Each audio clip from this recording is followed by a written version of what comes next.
The Daedra are some of the most interesting and powerful beings in all of Tamriel, and today we are going to be going on a journey delving into the history and lore of the Daedric Princes.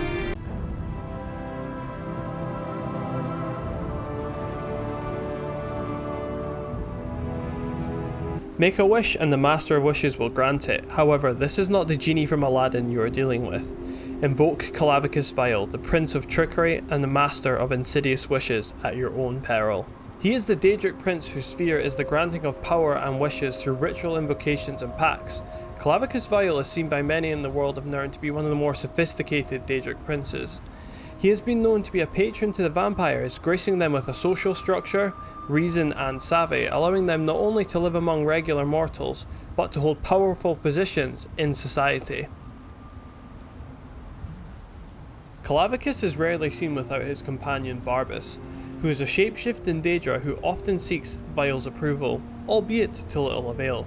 BARBAS prefers to take canine form, but he can also take the form of a scamp or a scaffin. BARBAS is the most loyal of Clavicus' servants and has been at the side of his master since the early Mirific era. Despite this, at times Clavicus has grown tired of BARBAS and abandoned him, albeit to the detriment of himself. We saw this in Skyrim, where Vile had forsaken BARBAS out of annoyance. BARBAS in the form of a dog was left wandering the pine forests of Skyrim. This limited Clavicus Vile's power, however, making it so that he could only manifest in Tamriel close to one of his shrines. It is theorized that BARBAS is merely a greater Daedric servant to Clavicus Vile, though others suggest that Clavicus and BARBAS are in a sense the same person split into two beings. The second of these two theories would make more sense, as we discovered in Skyrim that half of Clavicus' power resides in BARBAS. Just because half of my power resides in that mutt BARBAS. While BARBAS seems subservient to Clavicus Vile, he on occasion warns people against Clavicus' plots, suggesting that he has some discretion and free will. If this works out, I'll make sure you're rewarded. You just don't trust any offer he makes you, okay? The Fields of Regret are the realm of Clavicus Vile. The realm is said to be filled with dense forests, mountains, lakes, and is home to many majestic cities of glass and ornate buildings, with floating golden metals and stone spirals completing the landscape. This beautiful land is also home to a race of Daedra known as the Scaffin. These yellow-skinned and red-eyed Daedra are only found in the Fields of Regret. They are the inhabitants and protectors of Vile's Plane of Oblivion. Vivek even described them as being very strange even for Daedra. The Scaffin were used by the forces of the Triad during the Daedric War of Conspiracy in the Second Era. Early in the Second Era, Clavicus Vile formed a secret alliance known only as the TRIAD, pacting with two other princes, Mephala and Nocturnal. Their goal was to gain total control of Nirn by any means possible. Their first known target was the mythical Crystal Tower on Somerset Isle.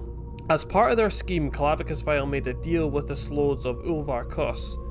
He would give them the island of Somerset in exchange for a piece of the transparent law, the stone of the Crystal Tower. The Sea Slodes Order of Abyssal Cabals targeted the Right Master of the Psijic Order, Laxus. One of the members of the Cabal, Ketora, used his mind magic to overpower the Right Master, which is no mean feat considering the Psijics are one of the most powerful organizations of mages in all of Tamriel. Ketora brainwashed Laxus into stealing the transparent law for the Slodes. Victory seemed at hand for the Triad, but Nocturnal secretly betrayed Clavicus Vile and Mephala. In his most desperate hour, Nocturnal offered her help to Laxus. He accepted Nocturnal's offer.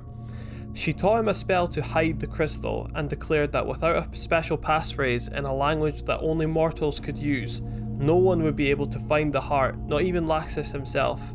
He then hid the heart within himself.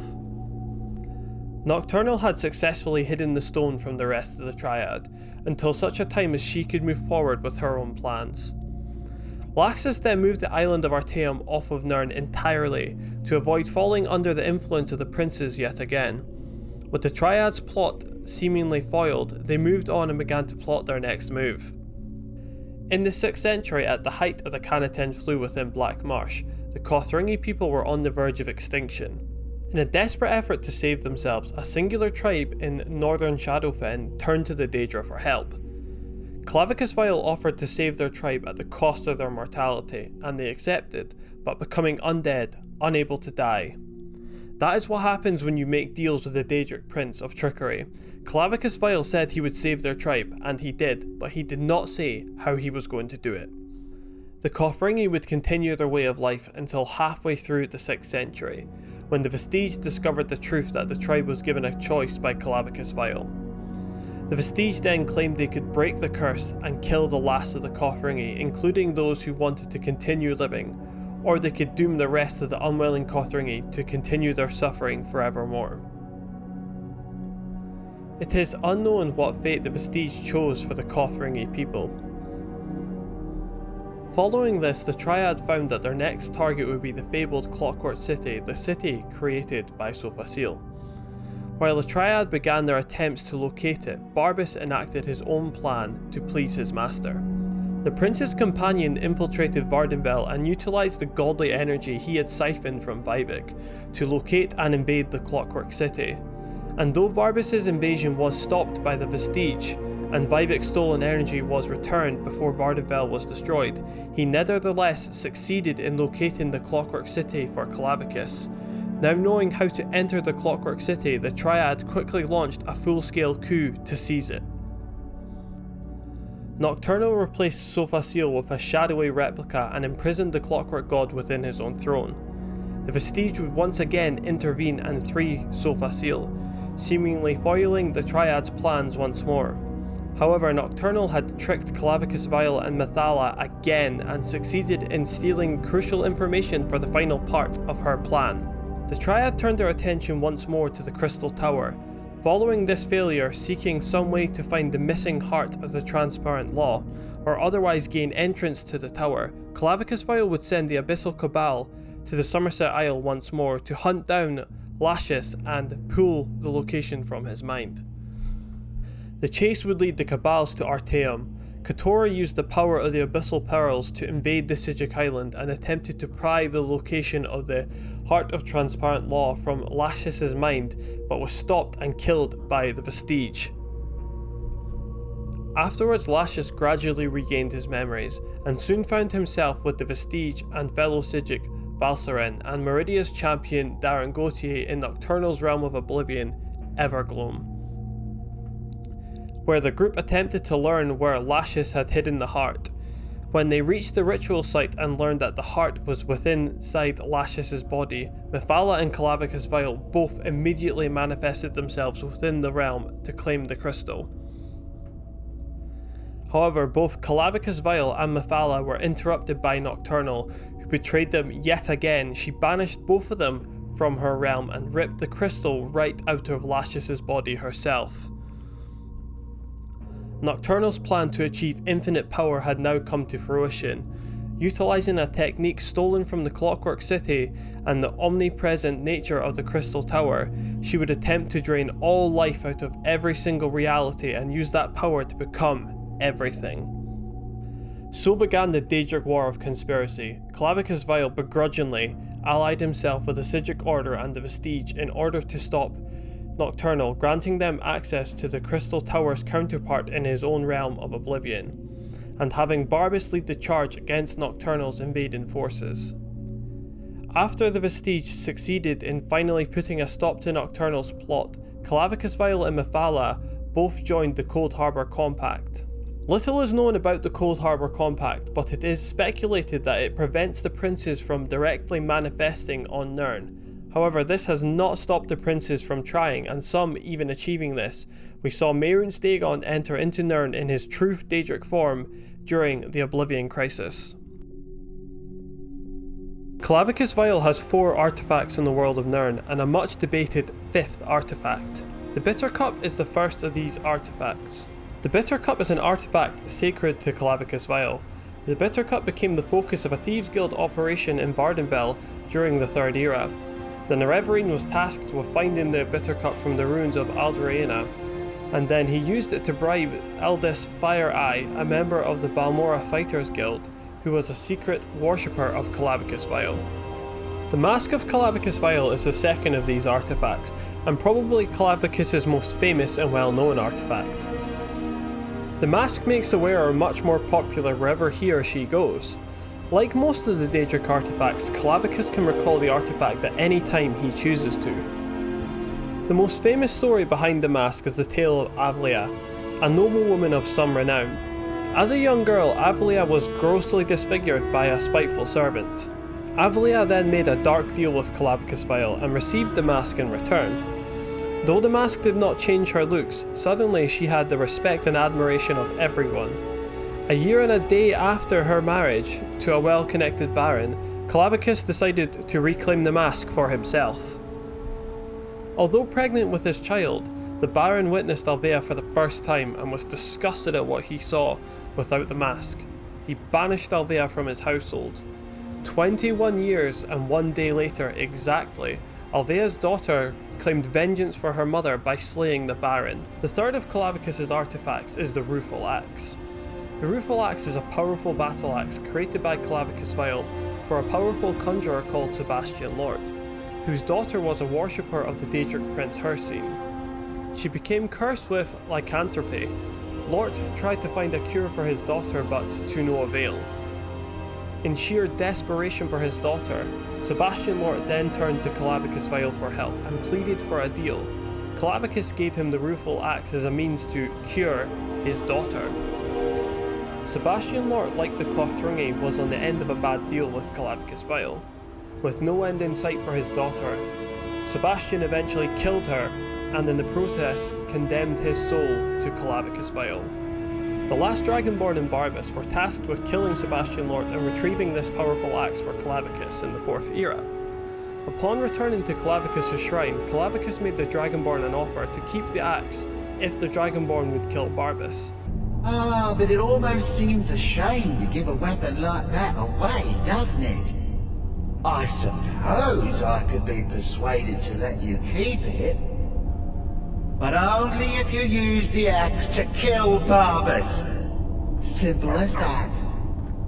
An encounter to this offer, BARBAS offers the Dragonborn the Mask of Clavicus Vile if he returns the axe to Clavicus and spares his life. The fourth of Clavicus Vile's artifacts is Umbra, a legendary Daedric artifact and sword.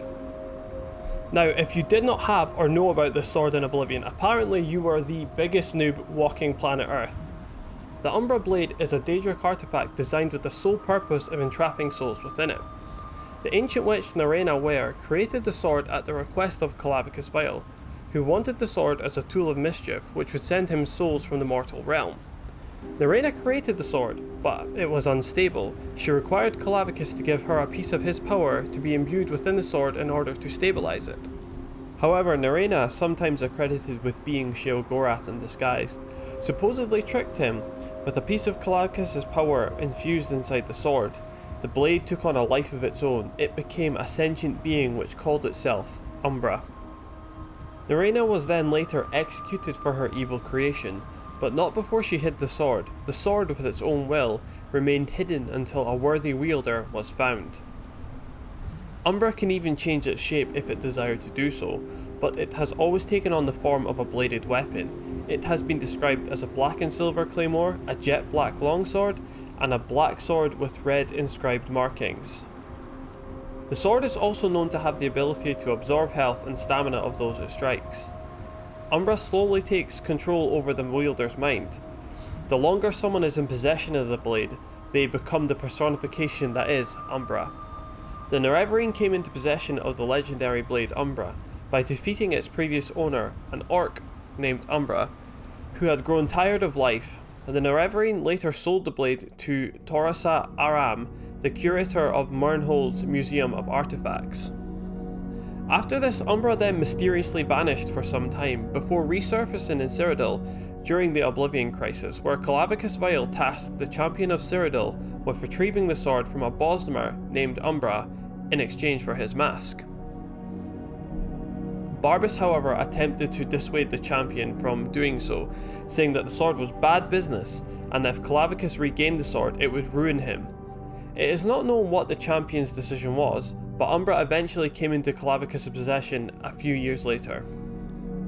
The fifth and much debated artifact of Clavicus Vile is Faefoken. It is reported that Faefoken is a quill enchanted with the soul of a Daedric servant of Clavicus Vile called Faefoken. At the request of Thurabad, a sage for the Temple of Auriel, it transfigures the writing of the user into scripture of unparalleled quality.